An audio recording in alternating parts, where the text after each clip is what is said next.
Hello everyone. Welcome back to English Step by Step. Today, we're diving into an important skill for your IGCSE exams, understanding the difference between explicit and implicit ideas.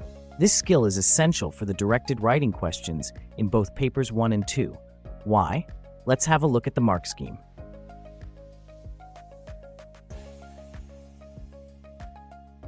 Now let's get started. What are explicit ideas? Explicit ideas are straightforward. They're stated clearly and directly in the text. You don't need to guess or interpret, they're right there.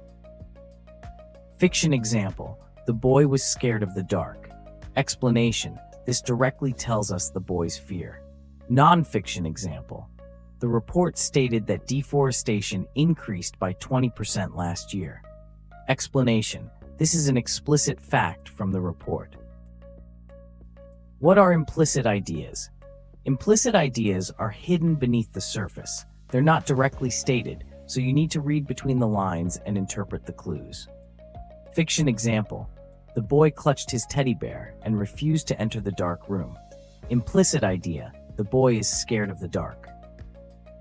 Non-fiction example: many species that depend on forest habitats are becoming harder to find, particularly in areas with high logging activity. Implicit idea: deforestation is causing a decline in biodiversity. How to identify implicit ideas? Now let's learn how to uncover those hidden meanings. Use these strategies. 1. Pay attention to actions. Actions often reveal emotions or motivations.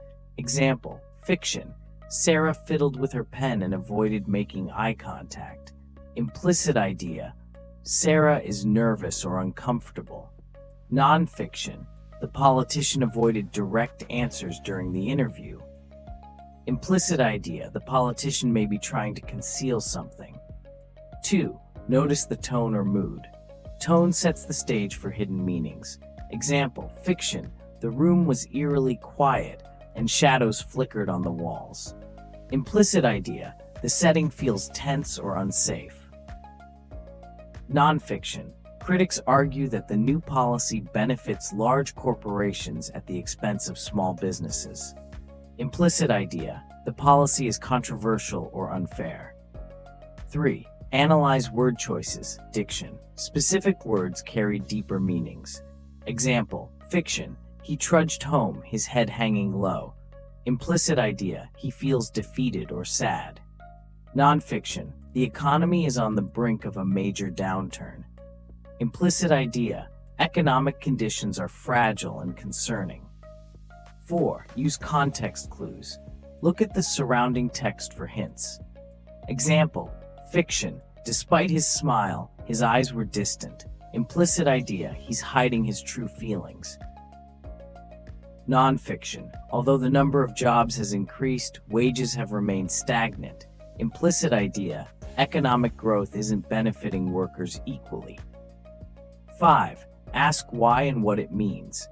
Ask yourself, why is this detail included? What does it imply? Example: fiction: the girl held her breath as the footsteps grew louder. Implicit idea: she's scared of whoever is approaching. Non-fiction: the data shows a significant rise in sea levels over the past decade. Implicit idea: climate change is accelerating. Let's test your skills.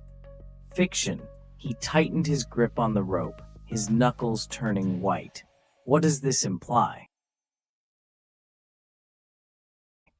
Answer: he's holding on tightly because he's scared or exerting a lot of effort.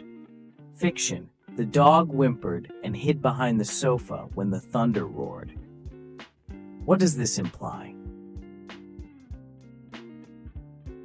Answer: the dog is frightened of the thunder. Non-fiction: the government announced a 10% increase in funding for renewable energy projects. What does this imply? Answer: the government is taking steps to address environmental concerns.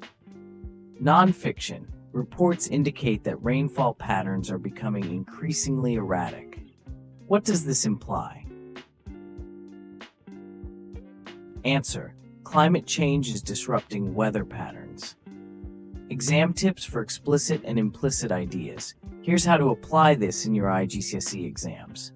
1. Identify explicit ideas. Look for direct statements. 2. Extract implicit ideas. Use actions, tone, word choices, and context to infer meaning. 3. Support your answers. Use evidence from the text to explain your reasoning. Remember, markers love well-explained answers, so always back up your interpretation. That's all for today's lesson. Now you know how to tackle both explicit and implicit ideas in fiction and nonfiction texts. If you found this helpful, please like, share, and subscribe to English Step by Step. See you in the next lesson. Happy studying.